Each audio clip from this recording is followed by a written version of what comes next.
Think about your absolute favorite local restaurant. Like, just picture it in your mind for a second. Oh, yeah. It's the one with that really great outdoor patio, right? Maybe it's a warm Friday night, and the place is it's absolutely packed. Right. Everyone's out having a good time. Exactly. You've got the ambient noise, Yeah. the clinking of glasses, Yeah. people laughing at the table right next to you, and you are completely relaxed. Your guard is entirely down. Because you feel safe. Right. Yeah. Because when you are sitting in a space like that, surrounded by people just eating and drinking, there is this fundamental unspoken illusion of safety.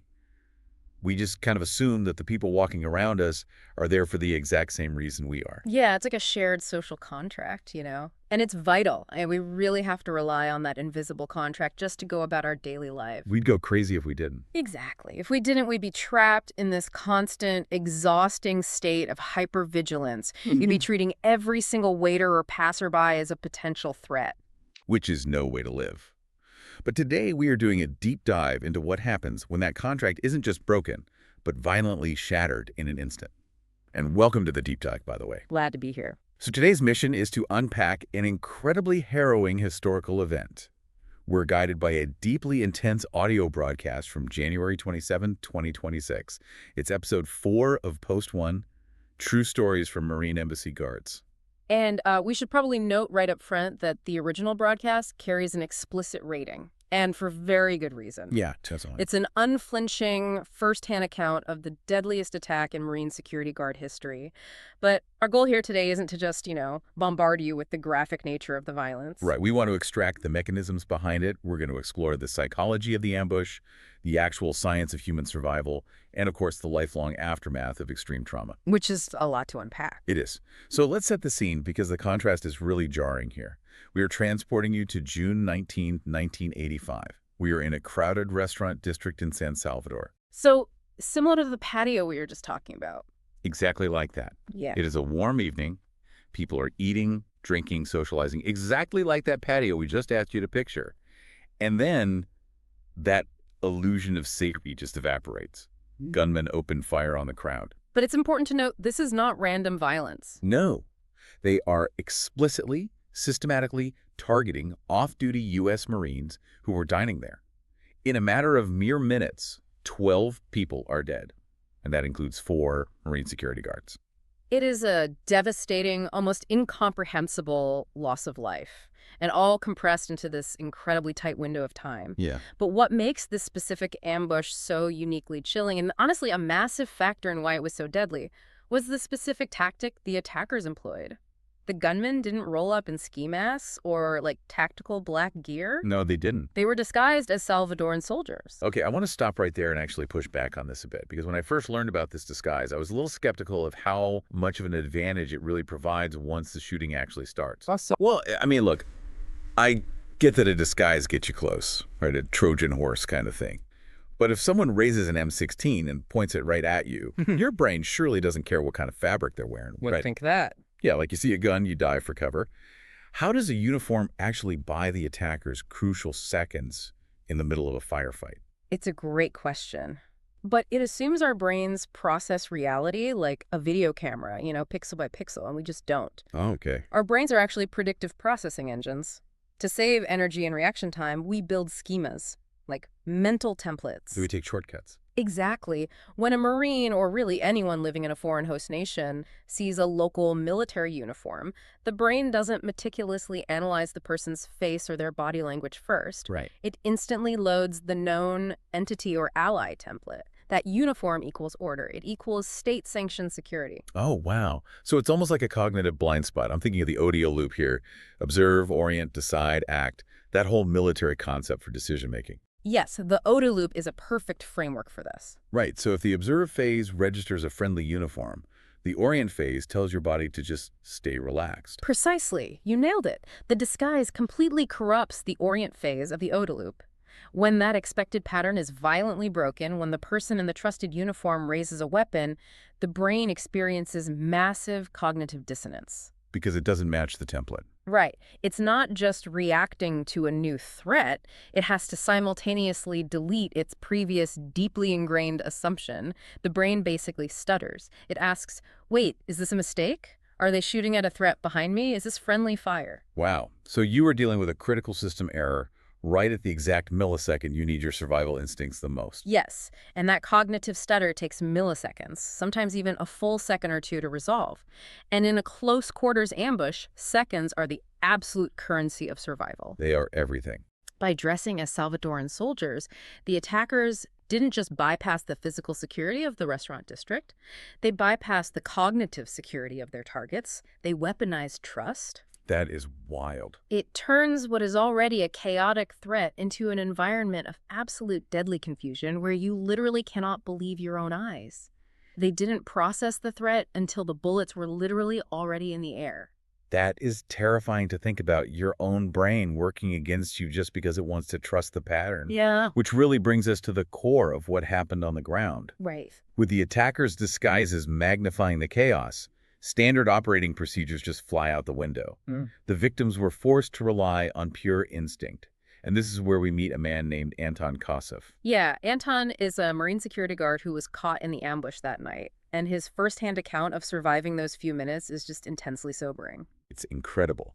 But here's the detail that absolutely stopped me in my tracks. In the middle of this absolute nightmare, where Anton is part of the specific demographic being targeted by a highly organized assassination squad, his immediate split-second action isn't to dive under a table. No. Or sprint for the nearest exit.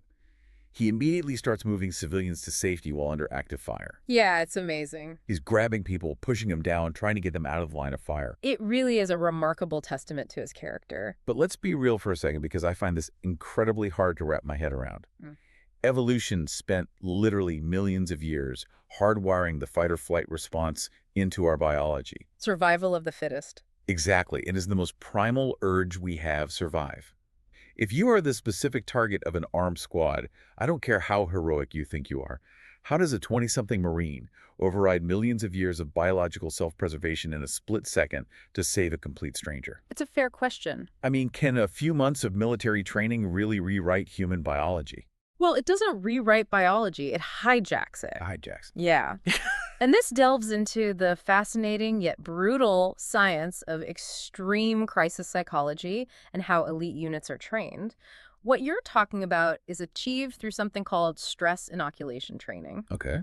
In a life or death scenario, your conscious mind, the prefrontal cortex, which does all the complex math and moral reasoning, essentially shuts down because it's just too slow. The amygdala takes over. Ah, the lizard brain. Exactly, the lizard brain. But what the Marine Corps does is repeatedly subject trainees to highly simulated chaotic stress. They elevate the heart rate to like 150, 160 beats per minute. Where you can't even think straight. Right, where fine motor skills start to degrade, and then they force them to execute protective maneuvers over and over and over again. They are literally carving new neural pathways. Ah. So when the prefrontal cortex shuts down during the San Salvador ambush, Anton isn't relying on his conscious morality. He is defaulting to his internalized training. That makes me think of how an operating system on a computer works. How so? Well, if you have a critical system failure, the computer doesn't pop up a user prompt and ask, hey, would you like to run the emergency backup protocol? Right, it doesn't ask for permission. Exactly. It bypasses the user completely. It just executes the code. So Anton's training was essentially the emergency code.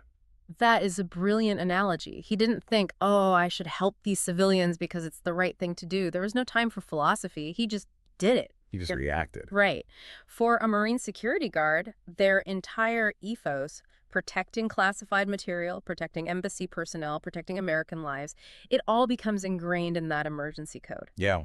Over time, that external duty becomes an internal automatic reflex that can, in brief windows, actually override the baseline biological imperative to just run away. Which brings up this incredibly profound idea of how time dilates during trauma. Oh, absolutely. Like, think about it for a second. Survivors of car crashes always say the accident felt like it happened in slow motion, right? Yeah, time just stretches out. Exactly. In those dilated, stretched out seconds in San Salvador, Anton didn't have time to consciously choose who he wanted to be.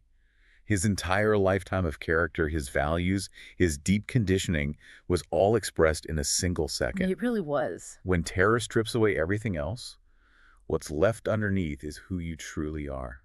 And for Anton, what was left was the instinct to protect. And that instinct undoubtedly saved lives that night.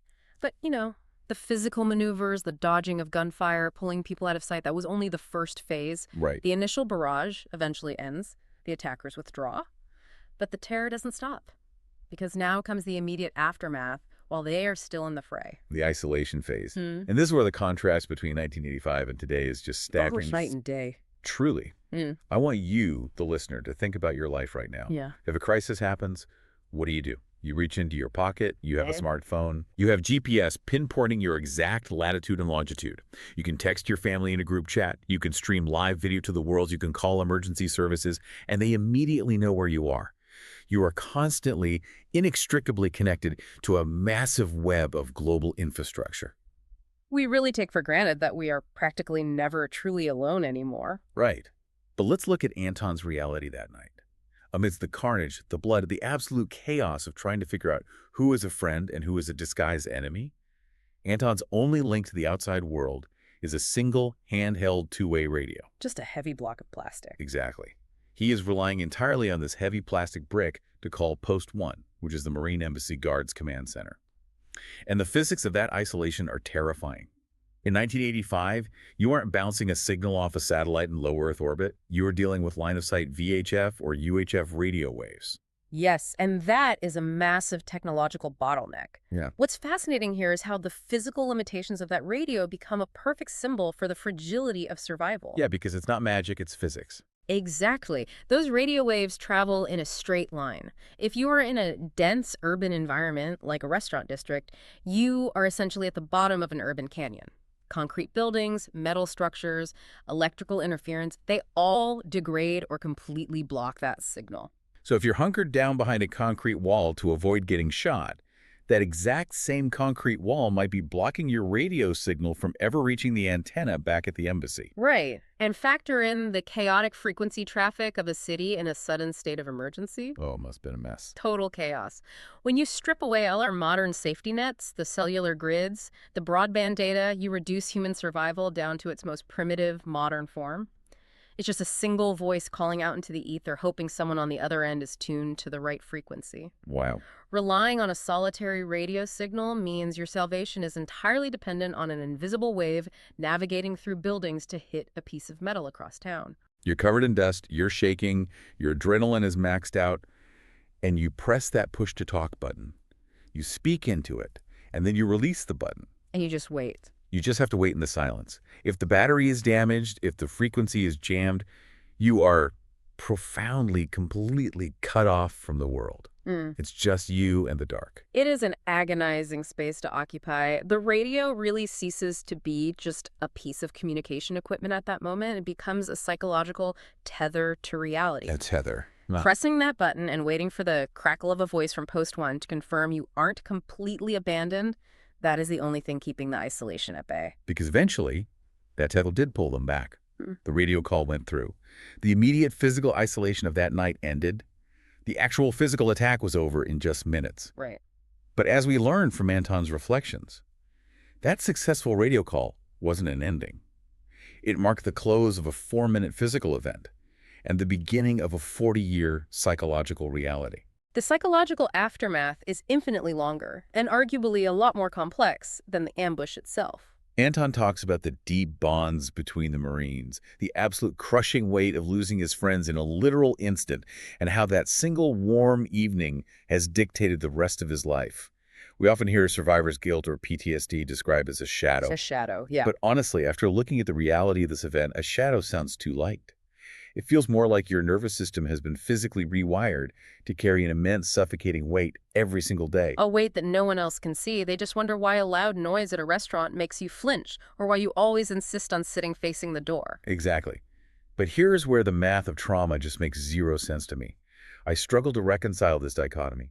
How does a person process the fact that the most important, life-altering event of their existence, the event that defines them, took only 4 minutes, yet the grief and the processing require an entire lifetime? It's hard to grasp. How do you live a 40-year life inside a 4-minute memory? That is the ultimate paradox of trauma, and it really comes down to how the brain encodes extreme danger. Chronological time and psychological time are two completely different measurements. Okay, how so? Well, on a calendar, June 19th, 1985 was just another square that eventually got crossed off.